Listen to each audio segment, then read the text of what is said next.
नमस्कार दोस्तों, आज ये नागरिकता पे जो पॉकेटरी खान सर के द्वारा लिखा गया है उसका पॉलिटी का क्लास है।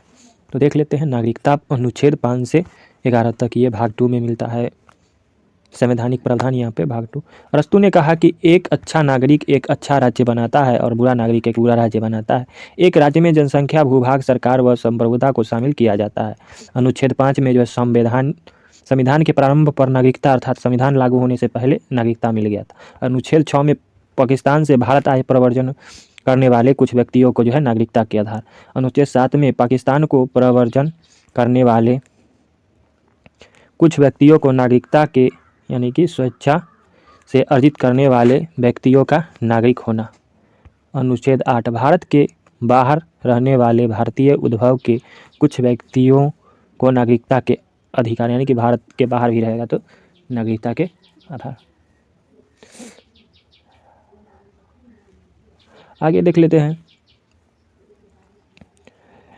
अनुच्छेद 9 में जो है विदेशी राज्य की नागरिकता स्वेच्छा से अर्जित करने वाले व्यक्तियों का नागरिक न होना, यानी कि विदेशी में रहता है और नागरिकता स्वेच्छा से अर्जित कर रहा है उसका न होना। आगे है अनुच्छेद 10 नागरिकता के अधिकारों का जो है बना रहना है इसमें। और अनुच्छेद 11 में जो है संसद द्वारा नागरिकता के अधिकार का विधि द्वारा विनिमय किया जाना। आगे देख लेते हैं संवैधानिक के भाग 2। संविधान के भाग 2। संविधान के भाग 2 यानी कि संविधान के भाग 2 में अनुच्छेद 5 से 11 तक नागरिकता का उल्लेख है। भारत में एकल नागरिकता का प्रावधान था, अर्थात भारतीय नागरिकों को एक ही नागरिकता प्राप्त है, भारतीय नागरिकता।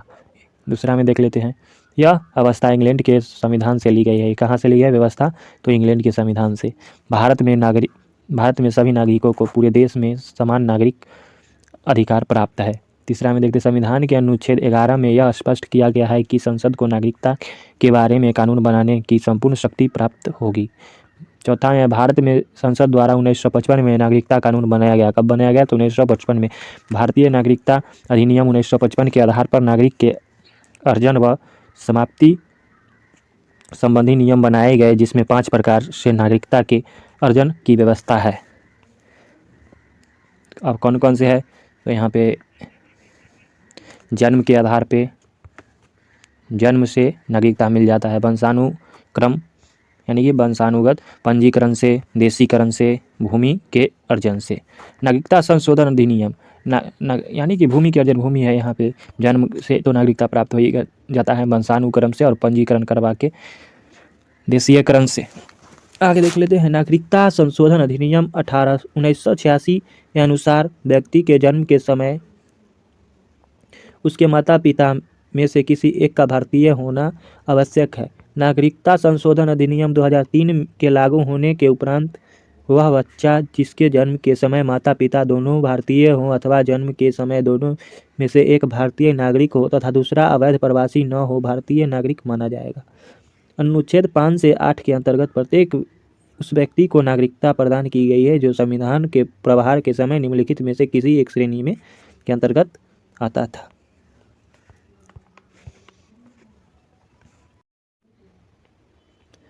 नागरिकता अधिनियम 1955 के अधीन नागरिकता।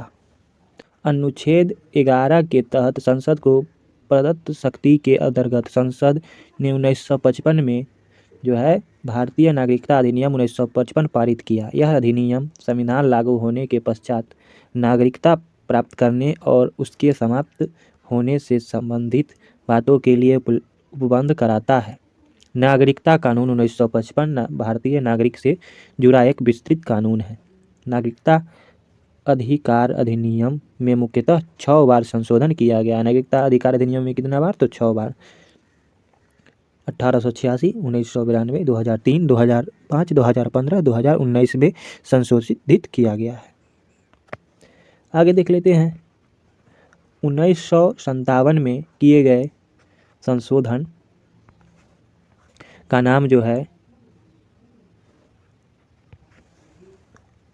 सिटीजनशिप अमेंडमेंट एक्ट, जिसका नाम था 1957 था। ठीक है, 1957 में किए गए संशोधन का नाम क्या था? तो द सिटीजनशिप अमेंडमेंट एक्ट 1957, जो 27 दिसंबर 1957 को जो है पारित हुआ। 1960 में 9वें संशोधन द्वारा भारत पाक समझौते से बेरूबारी व खोलना इत्यादि क्षेत्र पाकिस्तान को दिए और अनुसूची 1 में संशोधन किया गया। नागरिकता यानी नागरिकता संशोधन जो है अधिनियम 2015, भारतीय संसद द्वारा नागरिकता संशोधन अधिनियम 2015 पारित करके नागरिकता अधिनियम 1955 में संशोधन किया गया है। इसके द्वारा निम्नलिखित अवस्थाएं की गई है। देख लेते हैं कौन कौन सी अवस्थाएं यहाँ पे। इस संशोधन द्वारा भारतीय मूल के व्यक्ति तथा समुद्र पारीय भारतीय नागरिक यानी कि व्यक्ति पीआईओ कार्ड तथा समुद्रीय भारतीय नागरिक ओसीआई कार्ड को एक साथ मिलाने की व्यवस्था की गई है। पीओआई कार्ड स्कीम 2002 में और ओसीआई कार्ड स्कीम 2005 में शुरू की गई। पीआईओ कार्ड योजना समाप्त कर दी गई। अभी तक जारी किए गए पीआईओ कार्ड को ओसीआई कार्ड होल्डर समझा जाएगा। एकल नागरिकता, भारतीय संविधान द्वारा नागरिकों को एक ही नागरिकता प्रदान की गई है। ये जो बोलिएगा पीआईओ कार्ड, ये रिवीजन कराया जा रहा है, ये सब सर्च कीजिएगा तो याद आ जाएगा। ठीक है, पीआईओ कार्ड, ओसीआई कार्ड, ये तो रिवीजन हो रहा है। तो बढ़ते हैं क्लास की तरफ। प्रदान की गई है। जबकि भारत में संघीय शासन है, जिसके तरह दोहरी राज पद्धति केंद्र एवं राज्य को अपनाया गया है। अन्य संघीय देशों जैसे अमेरिका, स्विट्जरलैंड में दोहरी नागरिकता का प्रावधान है। आगे देख लेते हैं अनिवासी भारतीय, जिसको एनआरआई भी कहते हैं। ये भारत के नागरिकता को यानी कि ये भारत के नागरिक होते हैं, किंतु नौकरी या व्यवसाय के संबंध में भारत से बाहर निवास करते हैं। ये भारतीय पासपोर्ट धारण करते हैं। इन्हें मतदान अधिकार तो है, किंतु चुनाव लड़ने का नहीं। इनको भारत के सामान्य नागरिकों को प्राप्त सभी लाभ प्राप्त होते हैं। यानी कि भारत में जो सामान्य नागरिक को लाभ प्राप्त होता है, सब इसको प्राप्त होता है, एनआरआई को। ठीक है, किसको कहते हैं? जो बाहर रह के कमाता है और यहाँ पासपोर्ट लिए है, दूसरे देश में रहता है। भारतीय मूल के व्यक्ति पीआईओ, यानी कि भारतीय मूल के व्यक्ति, जिसको पीआईओ भी कहते हैं, ये भारत के नागरिक नहीं है। पीआईओ देख लीजिए क्या होता है, इसका फुल फॉर्म सर्च कीजिए। नागरिक नहीं है, किंतु इनके पूर्वज भारत के नागरिक रहे हैं। ये विदेशी पासपोर्ट धारण करते हैं। इन्हें मत देने एवं चुनाव लड़ने का अधिकार नहीं है। इनको विशेष लाभ नहीं है तथा भारत की नागरिकता के लिए आवेदन करने से पहले 7 वर्ष तक भारत में ये जो है निवास करना इनको जरूरी है। पीआईओ को विदेशी भारतीय नागरिक ओसीआई, जिसको विदेशी, पीआईओ को क्या कहते हैं? भारतीय मूल के विदेशी भारतीय नागरिक ओसीआई। ये ऐसे विदेशी नागरिक हैं जो पूर्व में भारतीय और नागरिक रहे हैं, यानी कि पूर्व में भारतीय नागरिक रहे हैं या भारतीय नागरिकता प्राप्त करने की अर्हता ग्रहण करते हैं। इन्हें आजीवन वीजा की सुविधाएं उपलब्ध हैं। इन्हें भारत में संपत्ति के क्रय विक्रय का अधिकार प्राप्त है। अन्य तथ्य, नागरिक संशोधन अधिनियम 2015 द्वारा ओसीआई में पीआईओ का विलय कर दिया, यानी कि इसका विलय जो है इसमें कर दिया गया। ठीक है, अर्थात जब ओसीआई एवं पीआईओ में कोई भिन्नता नहीं है अभी। नोट, ओसीआई ओवरसीज यानी कि ओवरसीज सिटीजन ऑफ इंडिया, इसका फुल फॉर्म दिया गया है यहाँ पे। पाकिस्तान व बांग्लादेश को छोड़कर अन्य सभी देशों के नागरिकों को दिया जा सकता है। ये आगे देख लेते हैं नागरिकता संशोधन बिल 2016।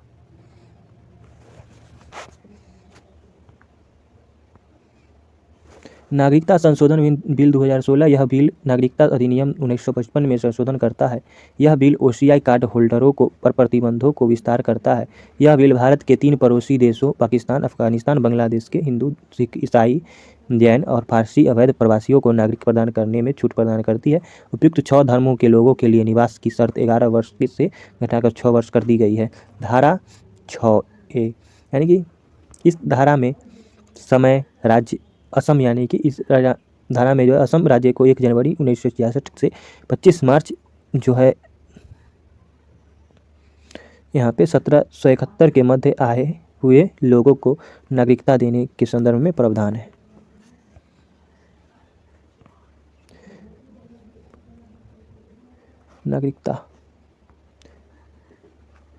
नागरिकता नागरिक व समाज के संबंधों को प्रदर्शित करती है। प्रत्येक देश के नागरिकता संबंधित अपने अपने अधिनियम कानून होते हैं। भारत में नागरिकता संबंधित कानून बनाने का अधिकार संसद को प्राप्त है। इस आधार पर संसद ने नागरिकता अधिनियम 1955 बनाया। संसद समय समय पर इस अधिनियम को संशोधन कर नए कानून बना रही है, अर्थात संसद विधि द्वारा संशोधन कर सकती है। इसके लिए संविधान संशोधन करने की आवश्यकता नहीं है। संसद सामान्य बहुमत के आधार पर अर्थात संसद में उपस्थित व मतदान देने वाले सदस्यों के आधे से अधिक के समर्थक द्वारा संशोधन कर सकती है।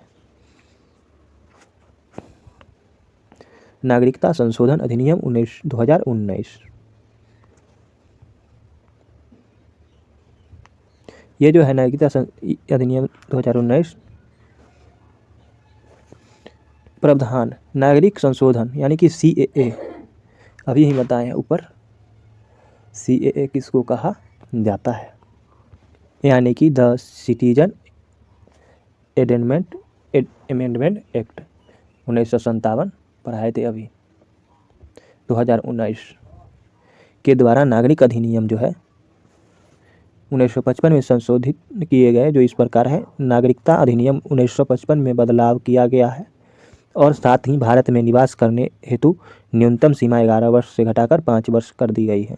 मूल अधिनियम की धारा 2 उपधारा 1 के खंड ख के पश्चात परंतु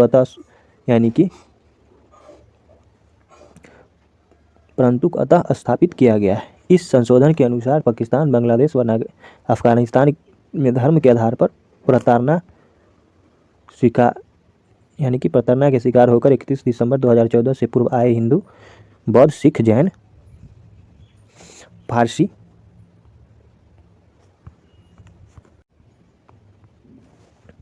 व ईसाई धर्मियों को भारत की नागरिकता प्रदान की जाएगी। मुस्लिम को कोई इसमें विधेयक के दायरे से बाहर रखा गया, इसमें जो मुस्लिम नहीं है। इस संशोधन के अनुसार भारत में बिना अवैध पासपोर्ट प्रवेश करने तथा निर्धारित समय से अधिक रुकने के बावजूद 6 समुदाय के व्यक्तियों को अवैध प्रवासी नहीं माना जाएगा और योग्य व्यक्तियों को आवेदन करने पर पंजीकरण या देशीकरण प्रमाण पत्र प्रदान किया जाएगा और उन्हें भारत में प्रवेश की तारीख से भारत का नागरिक समझा जाएगा। इस प्रकार इस संबंधित संविधान संशोधन अधिनियम के द्वारा यह निश्चित कर दिया गया कि बिना अवैध पासपोर्ट तथा निर्धारित समय सीमा के अधीन रुकने के बावजूद अफगानिस्तान, बांग्लादेश या पाकिस्तान से 31 दिसंबर 2014 तक भारत आए हुए हिंदू, सिख, बौद्ध, जैन, फारसी व ईसाई समुदाय को अवैध प्रवासी नहीं माना जाएगा। CAA संसद में वर्ष 2016 में रखा, जो लोकसभा से 10 दिसंबर 2019 को, राज्यसभा से 11 दिसंबर 2019 को पारित हो गया। इसके बाद 12 दिसंबर 2019 को राष्ट्रपति ने CAA को मंजूरी प्रदान की है। CAA की अधिसूचना भारत सरकार ने 11 मार्च 2024 को जारी की है। संसद द्वारा नागरिकता संशोधन विधेयक CAB को दिसंबर 2019 में पारित किया। यह संशोधन विधेयक 9 दिसंबर को लोकसभा में, 11 दिसंबर को राज्यसभा में पारित हुआ। 12 दिसंबर को 2019 को राष्ट्रपति द्वारा स्वीकृति प्रदान कर दी गई। केंद्र सरकार द्वारा राजपत्र संविधान यानी कि अधिसूचना जारी कर 10 जनवरी 2020 से नागरिकता संशोधन कानून 2019 को संपूर्ण देश में लागू कर दिया गया। परंतु इस नागरिकता संशोधन अधिनियम का व्यापक विरोध होने लगा।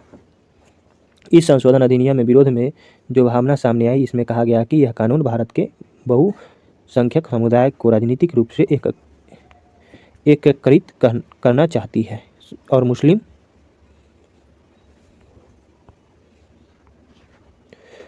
समुदाय को अलग थलग करना चाहती है। सरकार ने केवल एक धर्म विशेष को इस अधिनियम के दायरे बाहर रखा है,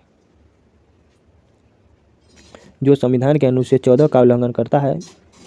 पूर्वोत्तर क्षेत्रों के संगठन इस बात को लेकर विरोध कर रहे हैं कि इसमें पूर्वोत्तर के मूल निवासियों की पहचान को खतरा उत्पन्न होगा।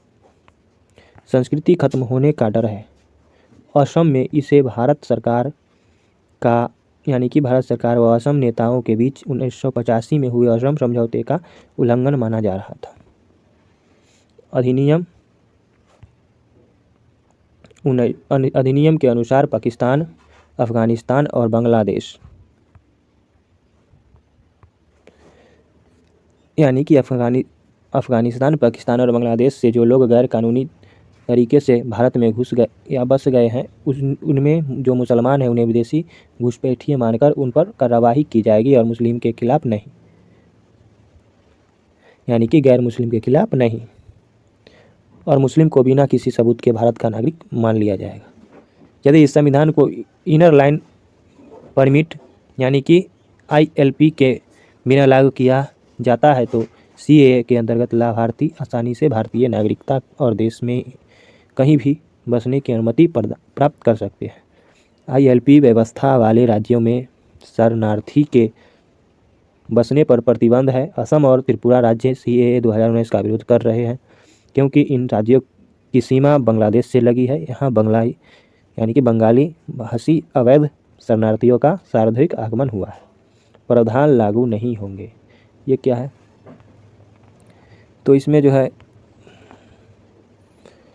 नागरिकता संशोधन अधिनियम 2019 CAA के प्रावधान संविधान की 6वीं अनुसूची में शामिल राज्यों असम, मेघालय, त्रिपुरा और मिजोरम के साथ साथ मंगला पूर्वी सीमा यानी कि शामिल यानी कि पूर्वी राज्यों असम, मेघालय, त्रिपुरा व मिजोरम के साथ साथ मंगला पूर्वी विनिमय यानी कि पूर्वी विनिमय 1873 के तहत जो है अनुसूची इनर लाइन परमिट यानी कि ILP वाले क्षेत्रों अरुणाचल प्रदेश, नागालैंड, मणिपुर व मिजोरम में भी ये प्रावधान लागू नहीं होंगे। कहाँ कहाँ लागू नहीं होगा ये बता दिया। इनर लाइन परमिट यह एक प्रकार का यात्रा दस्तावेज है जो भारतीय नागरिकों व यहाँ पे ILP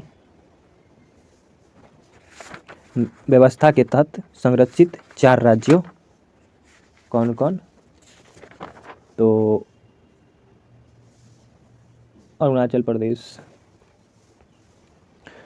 प्रदेश, नागालैंड, मणिपुर तथा मिजोरम में भ्रमण करने यहाँ रहने की अनुमति प्रदान करता है। यानी कि जो नागरिक यानी कि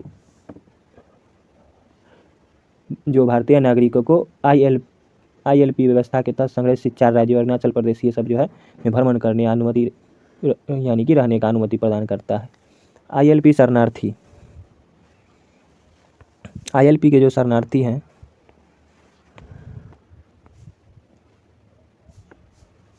वो ILP शरणार्थी को जो है पर्यटकों को यानी कि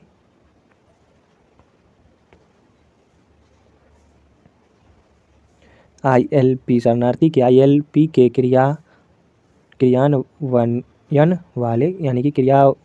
वाले राज्यों में बसने से प्रतिबंध करता है। ILP केवल जो है घरेलू पर्यटकों को ही दिया जा सकता है। इसमें यात्रा की स्थिति, रहने की अवधि और राज्य में उन विशेष क्षेत्रों को भी निर्दिष्ट किया जाता है जहां ILP धारक यात्रा कर रहा है। ILP संबंधित प्रावधान राज्य सरकार द्वारा जारी किया जाता है। वर्तमान में 4 राज्य अरुणाचल प्रदेश, नागालैंड, मणिपुर और मिजोरम ILP लागू है। यानी कि यहाँ पे जो ILP में ये चारों राज्य में ILP लागू है। हाल ही में जो है मेघालय विधानसभा ने राज्य में ILP व्यवस्था लागू करने के लिए एक प्रस्ताव जो है पास किया है।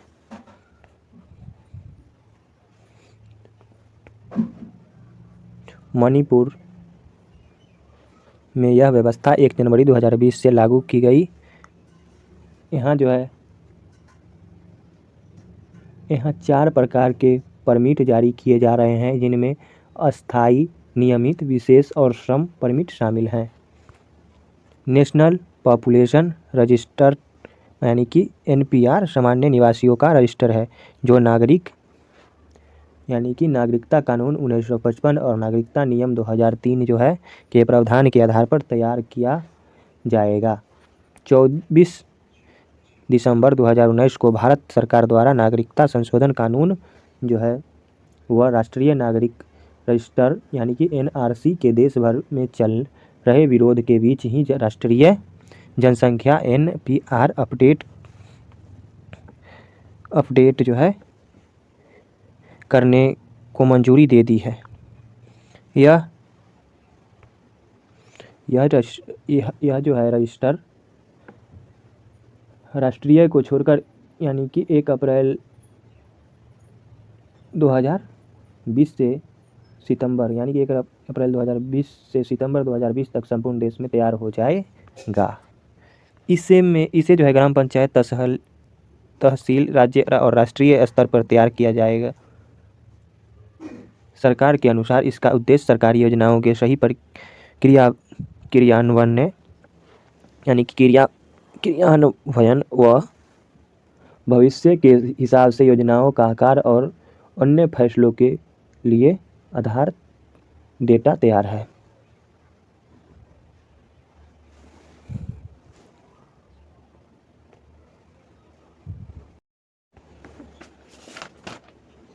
यानी कि डेटा तैयार करना है। यह धोखाधड़ी रोकने और प्रत्येक परिवार तक सरकारी योजनाओं का लाभ पहुंचाने में सहायक होगा। राष्ट्रीय नागरिक register NRC national register of citizen का उद्देश्य ऐसे लोगों की पहचान करना है जो भारत के नागरिक न होने के बावजूद भी भारत में रह रहे हैं।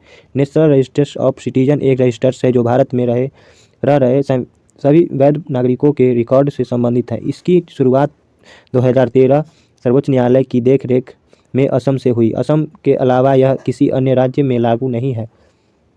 इस प्रकार अवैध रूप से भारत में रह रहे लोगों की पहचान कर उन्हें वापस भेजना जो है तथा यदि संभव हो तो भारत की नागरिकता प्रदान करना। इस रजिस्टर में नाम लिखवाने के लिए केवल राशन कार्ड या आधार कार्ड ही काफ़ी नहीं होगा, बल्कि भारत में रहने वाले सभी नागरिक को यह साबित करना होगा कि वे भारत के नागरिक हैं। इस संबंध में उन्हें पर्याप्त सबूत देने होंगे। यानी कि राष्ट्रीय जनसंख्या रजिस्टर NPR इसका मूल उद्देश्य देश के सामान्य निवासियों का डेटाबेस तैयार करना है। सामान्य नागरिक को तात्पर्य ऐसे लोगों से है जो पिछले 6 महीने या उससे अधिक समय से किसी स्थान के निवासी हैं या 6 मास से अधिक समय तक रहने के इच्छुक हैं। ऐसे लोग को धर्म, जाति, आर्थिक स्थिति व अन्य जानकारियों एवं घोषणा के आधार पर देनी है। इसके लिए प्रमाण पत्र आवश्यक नहीं। भारत के राष्ट्रपति द्रौपदी मुर्मू ने मॉरिशस में यह रहे मूल लोगों को अपने पूर्वजों को भूमि से वापस जोड़ने के लिए विशेष प्रावधान को मंजूरी प्रदान की है। आगे देखते हैं मौलिक अधिकार अनुच्छेद 12 से लेकर 35 तक। भारतीय संविधान के भाग 3 में अनुच्छेद 12 से 35 तक मूल अधिकारों से संबंधित जो है उपबंध है। मूल अधिकार संबंधी उपबंध है। भारत में मौलिक अधिकार की अवधारणा अमेरिका के संविधान से ग्रहण किया गया है। भारतीय संविधान के भाग 3 को भारत का मैग्ना कार्टा भी कहा जाता है। मूल अधिकार को मूल इसलिए कहा जाता है क्योंकि ये कानून के मूल सिद्धांत हैं जिसकी गारंटी संविधान में दी गई, तथा ये मूल इसलिए है क्योंकि ये व्यक्ति के सर्वांगीण विकास भौतिक, बौद्धिक, नैतिक तथा आध्यात्मिक के लिए आवश्यक है। विशेषताएं।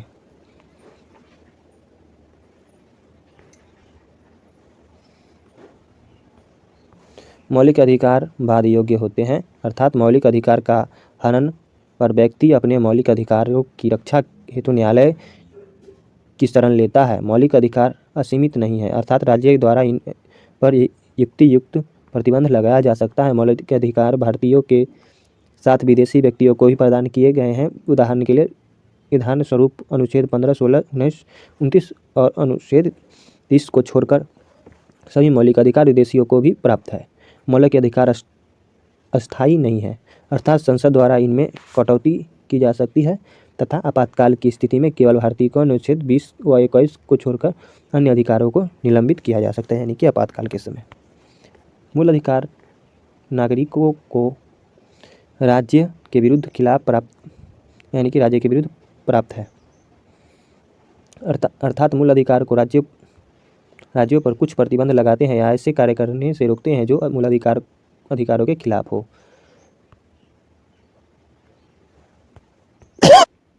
मूल रूप से भारतीय संविधान द्वारा नागरिकों को 7 प्रकार के मौलिक अधिकार प्रदान किए गए थे, जिनमें से संपत्ति के अधिकार को 44वें संविधान संशोधन अधिनियम 1978 द्वारा मूल अधिकार के अनुच्छेद 31 व 19 से निकालकर अनुच्छेद 300 के अंतर्गत एक विधिक अधिकार बना दिया गया, यानी कि विधिक अधिकार बना दिया। मौलिक अधिकार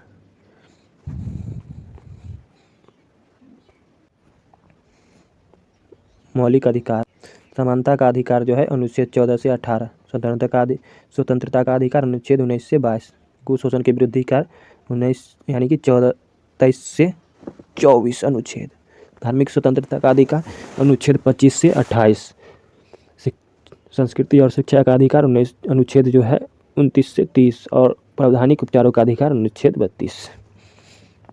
आगे देख लेते हैं अनुच्छेद 12 से। अनुच्छेद 12 इस अनुच्छेद के में जो है राज्य को परिभाषित किया गया है। अनुच्छेद 13 मूल अधिकार से असंगत या उनका अल्पीकरण करने वाली जो है विधियों के बारे में प्रावधान है। न्यायिका पुनरावलोकन से तात्पर्य न्यायालय की उसी शक्ति है, यानी कि उसी शक्ति से है जिस शक्ति के बल पर वह विधायिका द्वारा बनाए गए कानूनों, कार्यपालिका द्वारा जारी किए गए आदेश तथा प्रशासन द्वारा किए गए कार्यों की जांच करती है कि वह मूल ढांचे के अनुरूप है या नहीं। मूल ढांचे के प्रतिकूल होने पर न्यायालय उसे अवैध घोषित कर सकती है। समानता का अधिकार अनुच्छेद 14 से 18। अनुच्छेद 14 कानून के समक्ष समानता। अनुच्छेद 14 यह प्रावधान करता है कि भारत के राज्य क्षेत्र में राज्य किसी भी व्यक्ति को कानून के समक्ष समानता या कानून के समान संरक्षण से वंचित नहीं करेगा। विधि का समान संरक्षण, यह वाक्य अमेरिकी संविधान से लिया गया है। यह संकल्पना इस बात पर आधारित है कि समानों के साथ समान तथा असमान व्यक्तियों के साथ असमानता का व्यवहार किया जा सकता है। जैसे जन कल्याण के हित में महिलाओं और वंचित वर्ग के लिए जो है विशेष कानून बनाए जा सकते हैं। अनुच्छेद 15। अनुच्छेद 15 में जो है सार्वजनिक स्थलों पर समानता। अनुच्छेद 15 एक में जो है कि एक में धर्म, मूल, वंश, जाति, लिंग या जन्म स्थान के आधार पर जो भेदभाव निषेध कानून द्वारा संचित किया गया है। अनुच्छेद 15 के 2 में जो है राज्य सार्वजनिक स्थलों के प्रवेश व प्रयोग से वंचित नहीं कर सकता है। सार्वजनिक स्थानों जैसे कूलों, तालाबों, स्नान गृहों तथा सड़कों आदि पर किसी भी प्रकार का भेदभाव नहीं किया जाएगा। नोट में जो है 15 अप्रैल 2014 को सर्वोच्च न्यायालय द्वारा किन्नरों को अलग लैंगिक श्रेणी का दर्जा दिया गया, अर्थात किसी सरकारी दस्तावेज में जेंडर बताने के लिए महिला और पुरुष के अलावा तीसरी श्रेणी किन्नर श्रेणी भी होगी। अतः अनुच्छेद 15 या 14 महिलाओं पुरुष की समानता के स्थान पर महिला, पुरुष और किन्नर की समानता की बात करता है। अनुच्छेद 15(3) में जो है 15 के 3 में यह अनुच्छेद प्रावधान करता है कि समानता स्थापित करने के लिए राज्य महिलाओं और बच्चों के लिए विशेष उपलब्ध बना सकता है, यानी कि उपबंध बना सकता है। अनुच्छेद 15 के A4, इसमें जो है पिछड़े वर्गों को उच्च शिक्षण संस्थानों में छोड़कर बाकी शिक्षण संस्थानों में आरक्षण का प्रावधान किया गया। प्रथम संविधान संशोधन 1951 द्वारा जोड़ा गया है। अनुच्छेद 15 का 5, पिछड़े वर्गों को उच्च संस्थानों में आरक्षण का प्रावधान किया गया है, जो 93 संविधान संशोधन द्वारा जोड़ा गया है। अनुच्छेद 15 के 6, आर्थिक रूप से कमजोर वर्ग को 10% का आरक्षण दिया गया, जो 103वें संविधान संशोधन में जोड़ा गया। अनुच्छेद 16, लोक नियोजन में समानता। अनुच्छेद 16 के 1, सभी नागरिकों को सरकारी पद पर नियुक्ति का समान अवसर होगा। अनुच्छेद 16 के 2, राज्य में केवल धर्म, मूल, वंश, जाति, लिंग या जन्म स्थान या इनमें से किसी भी आधार पर सरकारी नौकरी या पद प्रदान करने में भेदभाव नहीं किया जाएगा। अनुच्छेद 16 का 3,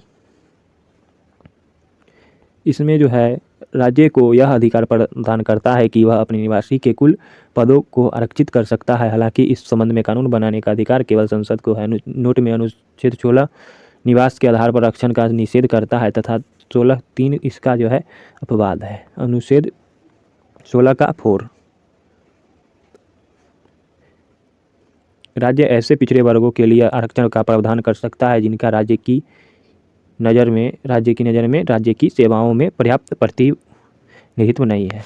नोट, सुप्रीम कोर्ट ने विकास किशन राव गवई बनाम महाराष्ट्र राज्य बाद में कहा कि ओबीसी आरक्षण 50% से ज़्यादा नहीं हो सकता। अनुच्छेद 16 का 5, सरकारी नौकरियों में पिछड़े वर्गों का उचित प्रतिनिधित्व न होने पर राज्य का आरक्षण यानी कि राज्य द्वारा आरक्षण का प्रावधान किया जाएगा। अनुच्छेद 16 का 6, 103वें संविधान संशोधन द्वारा जोड़कर आर्थिक रूप से कमजोर वर्ग को ईडब्ल्यूएस को 10% आरक्षण दिया जाएगा। अनुच्छेद 17 में प्रावधान है कि छुआछूत या अस्पृश्यता से उत्पन्न किसी योग्यताओं को लागू करना एवं अयोग्यता को यहाँ पे लागू करना और एक दंडनीय अपराध होगा। संसद ने 1955 में जो है अस्पृश्यता अपराध अधिनियम पारित किया, जो पूरे देश में लागू है। 1976 में इसे संशोधन व विस्तारित किया गया तथा इससे नया नाम दिया गया नागरिकता अधिकारों का रक्षा अधिनियम 1955। नोट में जो है यहाँ पे 1900 अनुच्छेद जो है 17 का उल्लंघन दंडनीय अपराध है। इसके लिए 6 माह का कारावास, 500 रुपये का दंड अथवा दोनों लगाया जाएगा। अनुच्छेद 18 के अनुसार सेना अथवा विद्या संबंधी उपाधियों को छोड़कर राज्य अन्य कोई उपाधि नहीं प्रदान कर सकता। साथ ही भारत का कोई नागरिक राष्ट्रपति की आज्ञा के बिना उपाधि नहीं रख सकता। नोट, सर्वोच्च न्यायालय के 1996 के अपने निर्णय में कहा कि भारत रत्न, पद्म विभूषण, पद्मश्री, पद्म भूषण अलंकरण है, न कि उपाधियां, अतः इन्हें प्रदान करना अनुच्छेद 18 का उल्लंघन नहीं है। अनुच्छेद 18 के 1, स्वतंत्रता का अधिकार। अनुच्छेद 19 से 22, अनुच्छेद 19 के तहत प्रारंभ में नागरिकता जो है को 7 स्वतंत्रताएं अनुच्छेद जो है 180 प्रदान यानी कि स्वतंत्रताएं प्रदान की गई थी। इस प्रकार संपत्ति का अधिकार समाप्त किए जाने के बाद जो है इनकी संख्या वर्तमान में 6 हो गई, जो अनुच्छेद 19 के 1 से 4 में उल्लेखित था।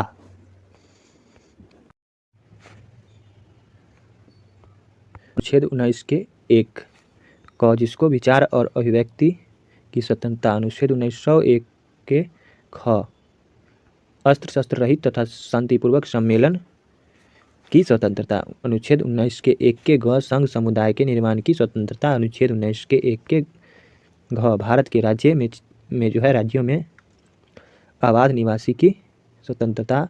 अनुच्छेद 19(1) के ग के राज्य के क्षेत्र में अवैध निवासी की स्वतंत्रता। इसमें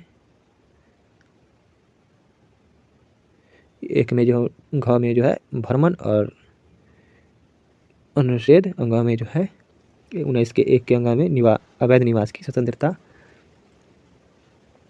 अनुच्छेद 19 के 1 के 6 में वृत्ति, आजीविका या कारोबार की स्वतंत्रता।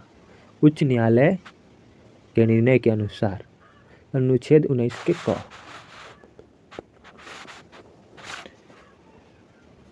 अनुच्छेद 19 के क के अंतर्गत निम्नलिखित अधिकार शामिल है। प्रेम यानी कि प्रेस की स्वतंत्रता, व्यावसायिक विज्ञप्ति की स्वतंत्रता, फोन टैपिंग के विरुद्ध अधिकार, किसी अखबार पर पूर्ण प्रतिबंध के विरुद्ध अधिकार, सरकारी गतिविधियों की जानकारी का अधिकार, शांति का अधिकार, प्रदर्शन एवं विरोध का अधिकार, लेकिन हड़ताल का अधिकार नहीं है। अपने साथ दूसरों के विचारों को प्रसारित करने का अधिकार, राजनीतिक दल या किसी संगठन द्वारा आयोजित बंद के विरुद्ध अधिकार। अनुच्छेद 19 के 2 से अनुच्छेद 19 के 6 तक उपयुक्त स्वतंत्रता पर नियम प्रतिबंध लगाए गए हैं। लोक व्यवसाय बनाए रखे, देश की एकता व अखंडता को खतरा न हो, देश विरोधी संगठन न हो, प्रतिबंधित क्षेत्रों पर घूमने व रहने पर प्रतिबंध, गैर कानूनी तरीके से आजीविका प्राप्त करने पर प्रतिबंध है। के.एस. पुट्टास्वामी वाद। इस वाद पर 2017 में न्यायालय ने निर्णय देते हुए कहा कि राज्य व गैर राज्य दोनों व्यक्ति की निजता के अधिकार पर हस्तक्षेप नहीं कर सकते हैं। अपराध के लिए दोषसिद्ध के विषय में संरक्षण। अनुच्छेद 20। इसके तहत किसी व्यक्ति को उस समय तक अपराधी नहीं ठहराया जा सकता जब तक कि उसने अपराध के समय में लागू किसी कानून का उल्लंघन न किया हो। अनुच्छेद 20 का 1।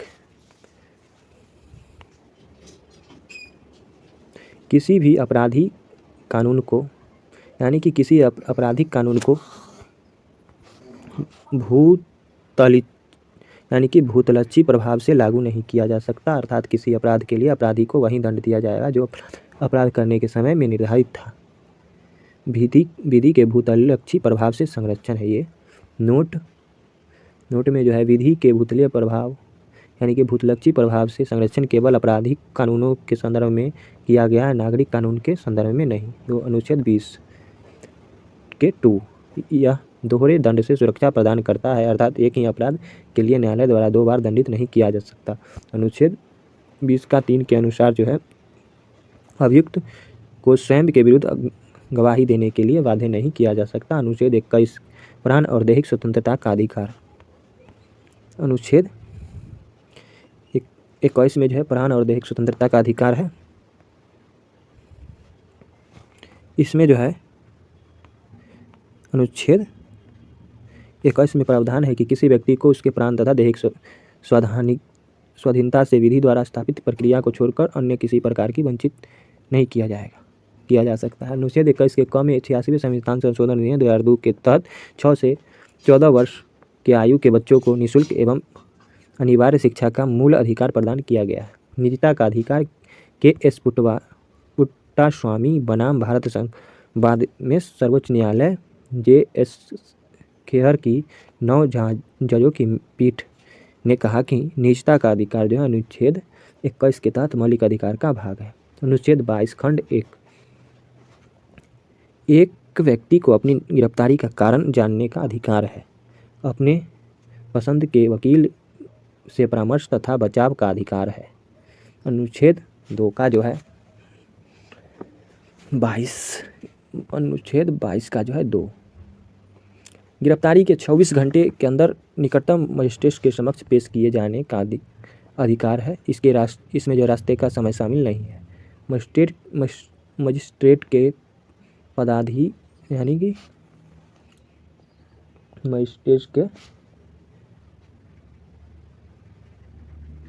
पदाधिकारी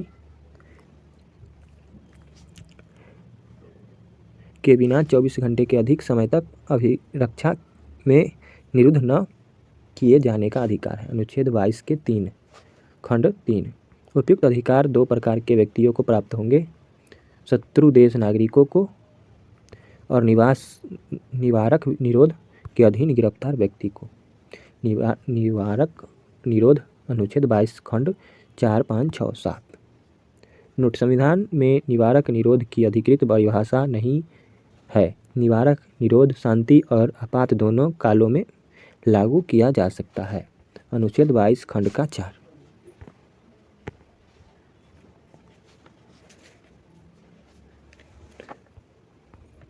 निवारक निरोध के अंतर्गत गिरफ्तारी व्यक्ति को 3 माह से अधिक निरुद्ध नहीं किया जा सकता, यानी कि बंधन नहीं बनाया जा सकता। निम्नलिखित 2 दशाओं में व्यक्ति की 3 माह से अधिक भी निरुद्ध किया जा सकता है। पहला में उच्च न्यायालय के न्यायाधीश से गठित सलाहकार बोर्ड की राय में ऐसे निरोध के लिए पर्याप्त कारण है। कारण हो ऐसा व्यक्ति। दूसरा में ऐसा व्यक्ति संसद द्वारा इसके बारे में निर्मित विधि के अधीन गिरफ्तार किया गया हो। संसद द्वारा अपनी शक्ति का प्रयोग करते हुए इस संबंध में अग्रलिखित कानून बनाए गए हैं। विदेशी मुद्रा क्रियाएं और तस्करी की रोकथाम के संरक्षण अधिनियम 1974, राष्ट्रीय सुरक्षा कानून नेशनल सिक्योरिटी एक्ट 1980।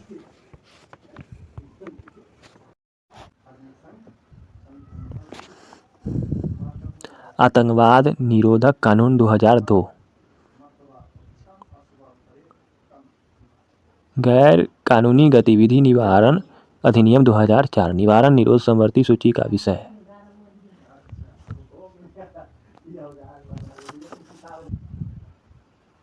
यहाँ पे महाराष्ट्र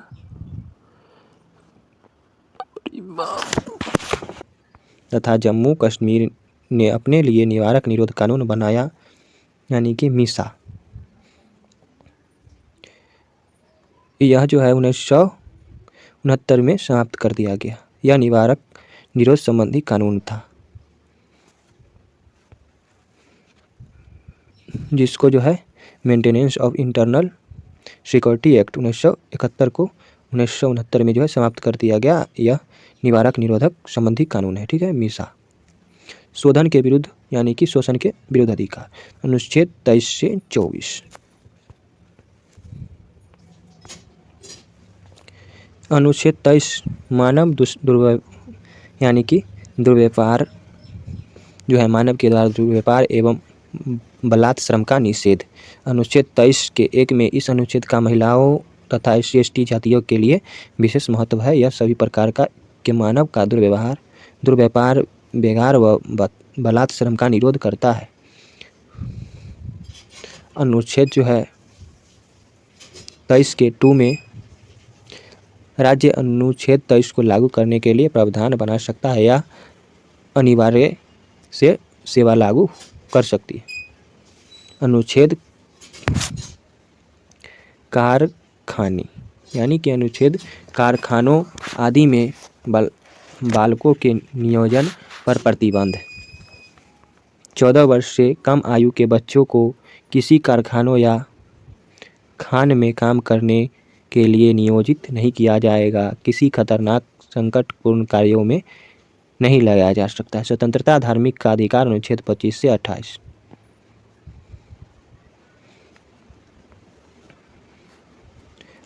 अंतःकरण एवं धार्मिक कार्यों के प्रचार प्रसार की स्वतंत्रता, अनुच्छेद 25। धार्मिक कार्यों के प्रबंध की स्वतंत्रता, अनुच्छेद 26। धार्मिक कार्यों पर खर्च कर धन, यानी कि खर्च पर कर से मुक्त, 1900 अनुच्छेद 27 है।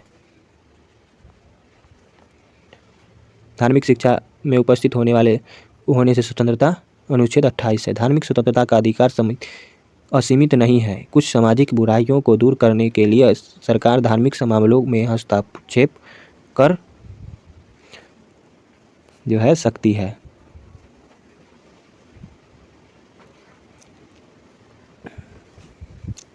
उदाहरण के लिए सरकार ने बाल विवाह, सती प्रथा, मानव बलि जैसी कुप्रथाओं को दूर करने के लिए कदम उठाए हैं। इससे धार्मिक स्वतंत्रता के अधिकार में हस्तक्षेप नहीं माना जा सकता है।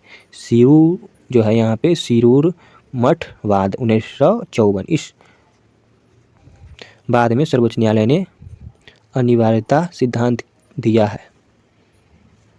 जिसे सभी अनुष्ठान व प्रथाओं को की जो है परिभाषा में शामिल बताया है। तमिलनाडु के राज्यपाल द्वारा Auroville foundation board of governor से अध्यक्ष बने गए तो अधिकार जो है पृष्ठा की रीट मद्रास उच्च न्यायालय में दायर की, परंतु न्यायालय ने रीट को खारिज कर दिया।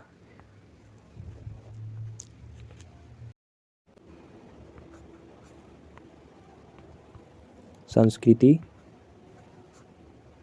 और शिक्षा संबंधित अधिकार अनुच्छेद जो है 29 से 30। अनुच्छेद 29 अल्पसंख्यकों के हितों का संरक्षण या भारत के नागरिकों को उनकी बोली, भाषा, लिपि और संस्कृति को सुरक्षित रखने का अधिकार प्रदान करता है। किसी भी नागरिक को राज्य के अंतर्गत आने वाले संस्थान या राज्य द्वारा सहायता प्राप्त संस्थानों में धर्म, जाति या भाषा के आधार पर प्रवेश से रोका नहीं जा सकता है। अनुच्छेद 29 धार्मिक एवं भाषाओं अल्पसंख्यक को सुरक्षा प्रदान करता है। सर्वोच्च न्यायालय के अनुसार अनुच्छेद 29 अल्पसंख्यकों के साथ साथ बहुसंख्यकों पर भी लागू होता है। अनुच्छेद 30 शिक्षण संस्थानों की स्थापना और प्रशासन करने का अल्पसंख्यक वर्गों का अधिकार।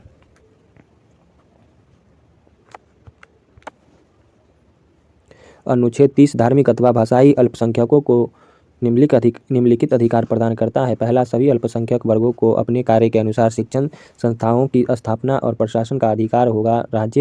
दूसरा में जो राज्य आर्थिक सहायता प्रदान करने में अल्पसंख्यकों द्वारा संबंधित संस्थानों के साथ भेदभाव नहीं करेगा। अनुच्छेद 31 के ए में जो है संपदा के अधिग्रहण के लिए कानून की सुरक्षा। अनुच्छेद 31 के बी में जो है कुछ अधिनियम एवं विनिमय की वैधता। अनुच्छेद 31 के ए व बी राज्य का कानून जमींदार प्रथा को हटाने के लिए भूमि छीनता है तो वैध तथा मौलिक अधिकारों का हनन नहीं होगा, न ही चुनौती दी जा सकेगी। IR कोयलियो बनाम तमिलनाडु राज्य 2007 के मामले में निर्धारित किया गया कि संविधान की 9वीं अनुसूची, जिसमें अनुच्छेद 31B जोड़ा गया है, 24 अप्रैल 1973 के बाद जिस दिन केशवानंद भारती का निर्णय दिया गया था उसी में सम्मिलित किए गए किसी अधिनियम को खंडित या विखंडित जो है किया जा सकता है यदि वह संविधान के मूलभूत ढांचे को उल्लंघन करता है। 9वीं अनुसूची के साथ अनुच्छेद 31 के बी को पहले संविधान संशोधन अधिनियम 1951 के द्वारा जोड़ा गया। अनुच्छेद 31 के सी नीति निर्देशक सिद्धांतों पर प्रभाव डालने वाले कानून की सुरक्षा, राष्ट्र विरोधी गतिविधियों से संबंधित कानून की सुरक्षा। अनुच्छेद 31 सी 25वें यानी कि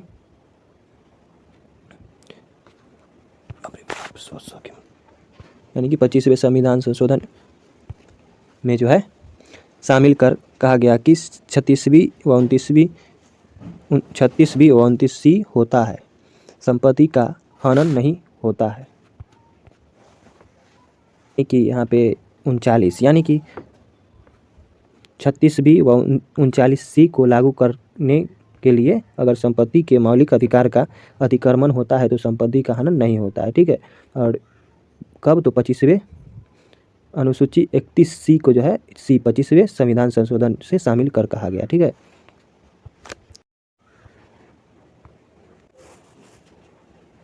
अनुच्छेद 32 संवैधानिक उपचारों का अधिकार। अनुच्छेद 32 मौलिक अधिकार के संरक्षण की व्यवस्था करता है, अर्थात मौलिक अधिकार का अतिक्रमण होने पर नागरिकता उच्चतम न्यायालय तथा उच्च न्यायालय की शरण में जा सकते हैं। अनुच्छेद 32 के महत्व को यहाँ रेखांकित करते हुए डॉक्टर भीमराव अम्बेडकर ने इसे संविधान का हृदय और आत्मा कहा है। अनुच्छेद 32 के अंतर्गत नागरिक के मौलिक अधिकार की रक्षा के लिए सर्वोच्च न्यायालय तथा उच्च न्यायालय अनुच्छेद 226 निम्नलिखित रीट जारी कर सकते हैं। बंदी प्रत्यक्षीकरण, इससे लैटिन भाषा से लिया गया है, जिसका शाब्दिक अर्थ होता है सशरीर उपस्थित होना। जब किसी व्यक्ति को अवैध रूप से गिरफ्तार किया जाता है तब ऐसे व्यक्ति की स्वतंत्रता इसी रीट के माध्यम से सुरक्षित की जाती है। यह रीट किसी भी व्यक्ति को संबंधित हो सकती है, चाहे वह अधिकारी हो या प्राइवेट व्यक्ति। अभिरक्षा में कोई अन्य व्यक्ति है। यह निजी स्वतंत्र से संबंधित आदेश है। इसके तहत न्यायालय हिरासत में लिए गए व्यक्ति को शरीर न्यायालय के सामने प्रस्तुत करने का आदेश जारी करता है। न्यायालय उस व्यक्ति के हिरासत में लिए जाने के कारणों की जांच करता है। अगर किसी उसकी हिरासत कोई कानूनी औचित्य नहीं है तो न्यायालय उस व्यक्ति को छोड़ देता है। परमादेश: जब कोई सरकारी अधिकारी, सरकार अधीनस्थ न्यायालय, अधिकरण या निगम अपने कर्तव्यों का निर्वहन आदेश जारी करता है, इसका अर्थ हम आदेश देते हैं, यानी कि परमादेश का मतलब। निम्नलिखित परिस्थितियों में परमादेश रीट जारी नहीं किया जा सकता है। निजी व्यक्ति या इकाई के विरुद्ध ऐसे विभाग जो गैर संवैधानिक, जब कर्तव्य जरूरी नहीं, विवेकानुसार हो, संविधानात्मक दायित्व को लागू करने के विरुद्ध, भारत के राष्ट्रपति या राज्यों के राज्यपाल के विरुद्ध, उच्च न्यायालय के मुख्य न्यायाधीश जो न्यायिक क्षमता में कार्यरत हैं। प्रतिषेध तीसरा में यह है प्रतिषेध। इसका शाब्दिक अर्थ है रोकना। प्रतिषेध का शाब्दिक अर्थ क्या है? तो रोकना। यह एक प्रकार का न्यायिक रीट है। यह अधीनस्थ न्यायालय की अधिकार को नियंत्रण करती है। यह रीट तब जारी की जाती है जब कोई न्यायालय अपनी अधिकारिता से बाहर कार्य कर रहा हो। अधिकारिता नहीं होते हुए भी अधिकारिता का प्रयोग कर रहा है। नैसर्गिक न्यायालय के सिद्धांतों की अवहेलना की जा रही है। प्रतिषेध रीट तब जारी की जाती है जब कार्यवाही विलंबित हो या आदेश नहीं किया गया है, अर्थात आदेश के पूर्व। प्रतिषेध संबंधित रीट सिर्फ न्यायिक एवं अर्ध न्यायिक प्राधिकरणों के विरुद्ध ही जारी किए जा सकते हैं। यह प्रशासनिक प्राधिकरणों, विधायिक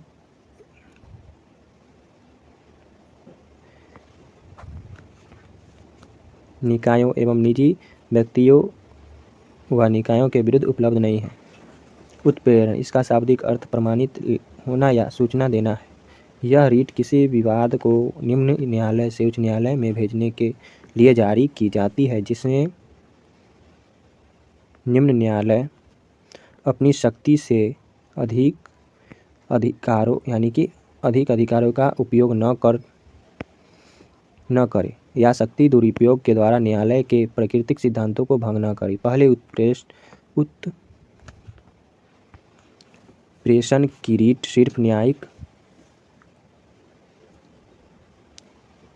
या अर्ध वर्षीय प्राधिकरणों के खिलाफ ही जारी की जा सकती थी, प्रशासनिक इकाइयों के खिलाफ नहीं।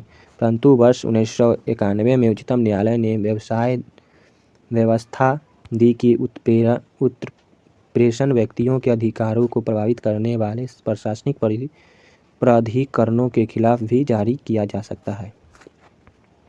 अधिकार पृच्छा: इसका शाब्दिक अर्थ है किसी प्राधिकार से। इस रीट का मुख्य उद्देश्य किसी व्यक्ति को किसी सार्वजनिक अथवा लोक पद को अवैध रूप से धारण करने से रोकना है। यह रीट तब जारी की जाती है जब कोई व्यक्ति किसी सार्वजनिक पद को अवैध रूप से धारण किए होता है। ऐसे व्यक्ति से रीट के माध्यम से पूछा जाता है कि वह इस पद पर किसी प्राधिकार से धारण किए हुए है। तब यह पाया जाता है कि कोई व्यक्ति अवैध रूप से किसी लोकपद पर कब्जा बनाए हुए है, तो यह रीट ऐसे व्यक्ति को उस पद से हटाकर उस पद को रिक्त घोषित कर सकते हैं। भाग 3 मौलिक अधिकारों के अपवाद, अनुच्छेद 33 से 34।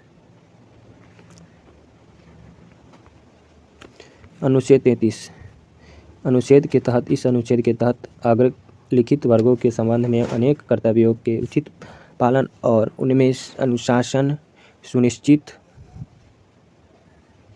करने के प्रयोजन से संसद विधि द्वारा निर्धारित कर सकेगी। भाग 3 द्वारा प्रदत्त मूल अधिकार को किसी सीमा तक प्रतिबंधित किया जा सकता है। एक जो है सशस्त्र बल, अर्धसैनिक बल, पुलिस बल, खुफिया एजेंसी, उपरोक्त चारों हेतु संस्थापित संचार प्रणाली में नियोजित व्यक्ति। अनुच्छेद 34, यदि भारत के किसी राज्य क्षेत्र में सेना विधि मार्शल लॉ जो है लागू हो तो संसद मौलिक अधिकारों पर प्रतिबंध लगाने वाले कानूनों पर यानी कि कानून बना सकती है। मार्शल लॉ का तात्पर्य सैन्य शासन होता है। यह तब लागू किया जा सकता है जब साधारण परिस्थिति या जैसे शुद्ध अशांति, दंगे या कानून का उल्लंघन आदि पैदा हो जाए। कहाँ? तो संसद में। ठीक है। अनुच्छेद 35, मूल अधिकारों को क्रियान्वित करवाने के लिए संसद कानून बना सकती है।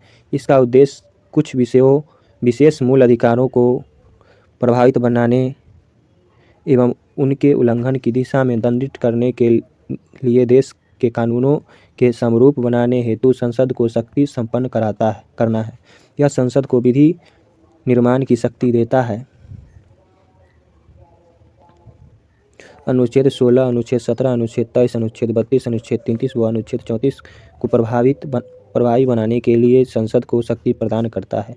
संविधान अनुच्छेद 35 के ए राज्य के अस्थायी निवासियों और इनके विशेषाधिकारों को परिभाषित करने के लिए जम्मू कश्मीर विधानमंडल को शक्ति प्रदान करता है। संविधान के अनुच्छेद 370 एक के डी के तहत राष्ट्रपति के आदेश द्वारा 1954 में अनुच्छेद 35 के ए को संविधान के परिशिष्ट में शामिल किया गया। 15 अगस्त 2019 को जो है सरकार द्वारा जम्मू कश्मीर पुनर्गठन विधेयक 2019 पारित किया, जो 31 अक्टूबर 2019 को लागू हुआ और अनुच्छेद 370 के कुछ खंड को समाप्त किया गया। मौलिक अधिकार का निलंबन, जब राष्ट्रपति देश में अनुच्छेद 352 के तहत राष्ट्रीय आपातकाल की घोषणा युद्ध और बाह्य आक्रमण के आधार पर करता है तो अनुच्छेद 19 के तहत जो है प्राप्त सभी मौलिक अधिकार अनुच्छेद 358 के तहत स्वतः ही निलंबित हो जाते हैं। अन्य मौलिक अधिकारों को 44वें यानी कि 44वें संविधान संशोधन 1978 के अनुसार अनुच्छेद 20 और 21 द्वारा प्रदत्त अधिकार कभी भी समाप्त नहीं किए जा सकते हैं। मौलिक अधिकारों से संबंधित महत्वपूर्ण बात, अनुच्छेद 13 द्वारा प्रदत्त शक्तियों के आधार पर न्यायालय अनुच्छेद 368 के अंतर्गत पारित किए गए संविधान संशोधन का न्यायिक पुनरावलोकन यानी कि पुनरावलोकन कर सकता है या नहीं कर सकता है। इस आधार पर मूल अधिकारों के संशोधन में जुड़े प्रमुख वाद निम्नलिखित हैं। प्रथम संविधान संशोधन 1951 के पश्चात मूल अधिकारों में संशोधन का विवाद शुरू हुआ, क्योंकि प्रथम संविधान संशोधन द्वारा संपत्ति के अधिकार पर अंकुश लगाया गया। पहला में देख लेते हैं सर शंकरी प्रसाद बनाम भारत संघवाद 1951। इस मामले में प्रथम संविधान संशोधन को चुनौती दी गई। इस बात के द्वारा उच्चतम न्यायालय ने यह फैसला सुनाया कि संसद अनुच्छेद 368 के तहत मूल अधिकारों में संशोधन कर सकती है। सज्जन सिंह बनाम राजस्थान सरकार 1965 मामले। इस बाद में जो है उच्चतम न्यायालय द्वारा फैसला दिया गया कि संसद मूल अधिकारों में संशोधन कर सकती है। गोलकनाथ बनाम पंजाब राज्य 1967। इस मामले में 17वें संविधान संशोधन अधिनियम 1964 को चुनौती दी गई, जिसके द्वारा 9वीं अनुसूची में कुछ प्रावधान शामिल किए गए थे। इस बाद में सर्वोच्च न्यायालय ने फैसला सुना दिया कि संसद मूल अधिकारों में संशोधन नहीं कर सकती और प्रस्तावना संविधान का अंग नहीं है। इस निर्णय के द्वारा न्यायालय ने भविष्योन्मुखी फैसला दिया। यह निर्णय न्यायिक सक्रियता से संबंधित प्रथम मुकदमा था। गोलकनाथ बनाम पंजाब राज्य के निर्णय के प्रावधान को समाप्त करने के लिए संसद द्वारा 24वां संविधान संशोधन 1971 पारित करके यह व्यवस्था दी गई कि संसद मूल अधिकारों में संशोधन कर सकता है। केशवानंद भारती बनाम केरल राज्य 1973। 24वें संविधान संशोधन को केशवानंद भारती बनाम केरल राज्य द्वारा चुनौती दी गई। इस मामले में न्यायालय ने गोलकनाथ बनाम पंजाब राज्यवाद के निर्णय को पलट दिया और 24वें संविधान संशोधन को वैध ठहराया, जिसमें कहा गया कि संसद मूल अधिकारों को संशोधन कर सकती है। इस मामले में उच्चतम न्यायालय द्वारा पहली बार मूल ढांचे की घोषणा की गई और जिसमें कहा गया कि संसद संविधान के मूल ढांचे में संशोधन नहीं कर सकती, अर्थात संविधान का मूल ढांचा संशोधन नहीं असंशोधनीय है, यानी कि मूल ढांचा जो है संविधान का असंशोधनीय है। इस मामले में कहा गया कि प्रस्तावना संविधान का अभिन्न अंग है। मूल ढांचे की व्याख्या उच्चतम न्यायालय द्वारा बाद की जाएगी। यह मूल ढांचा संविधान की विशेषताओं का निर्धारण करता है। मूल ढांचे की अवधारणा को उच्चतम न्यायालय द्वारा इंदिरा नेहरू गांधी बनाम जो है राजनारायण मामले 1975 के द्वारा लागू किया गया। केशवानंद भारती के निर्णय के प्रभाव को समाप्त करने के लिए 42वें संविधान संशोधन 1976 पारित किया गया, जिसमें कहा गया कि संसद को संविधान संशोधन के अधिकार को न्यायालय में किसी भी आधार पर चुनौती नहीं दी जा सकती। मिनर्वा मिल्स बनाम भारत संघ 1980। इस मामले में 42वें संविधान संशोधन को नीति निदेशक यानी कि चुनौती दिया गया कि जिसमें उच्चतम न्यायालय में यहाँ पे जो है इस संशोधन के द्वारा जो है चुनौती दिया गया कि जिसमें उच्चतम न्यायालय ने फैसला सुना दिया कि मूलाधिकार को राज्य के जो है नीति निदेशक तत्व एक दूसरे के पूरक हैं और सरकार को इन दोनों में असमंजस स्थापित करना चाहिए। इसमें यह भी कहा गया कि संसद की समिति संशोधन की शक्ति आधारभूत ढांचा और संसद इस ढांचे में संशोधन नहीं कर सकता। केरल राज्य बनाम लिसम्मा जोसेफ वाद इसमें उच्चतम न्यायालय ने कहा कि अनुच्छेद 16 के 4 के तहत पदोन्नति में विकलांग व्यक्तियों को भी आरक्षित यानी कि आरक्षण का अधिकार है। तो आज के वीडियो में इतना ही दोस्तों, मिलते हैं अगले वीडियो में। नमस्कार, पढ़ते रहिए। जय हिंद।